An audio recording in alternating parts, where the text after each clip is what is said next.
Ik vind de hobby van uw spaken vind ik machtig.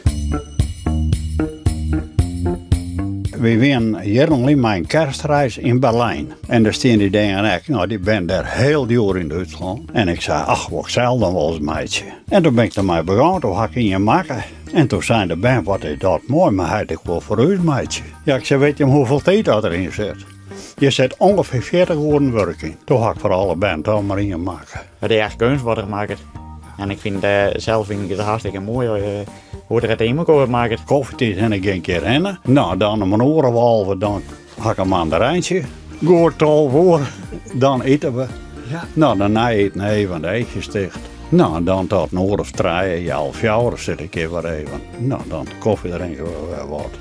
Nou, dan misschien een keer naar Jelhoorken en dan is het echt sloes. Ik begin me dan nog wel wat een jakje in, maar... Ja, maar je moet eerst oorwerk doen. ja. Het is het Kapelle in Tiefenwald. En waar loopt dat? Ja, in Duitsland ergens.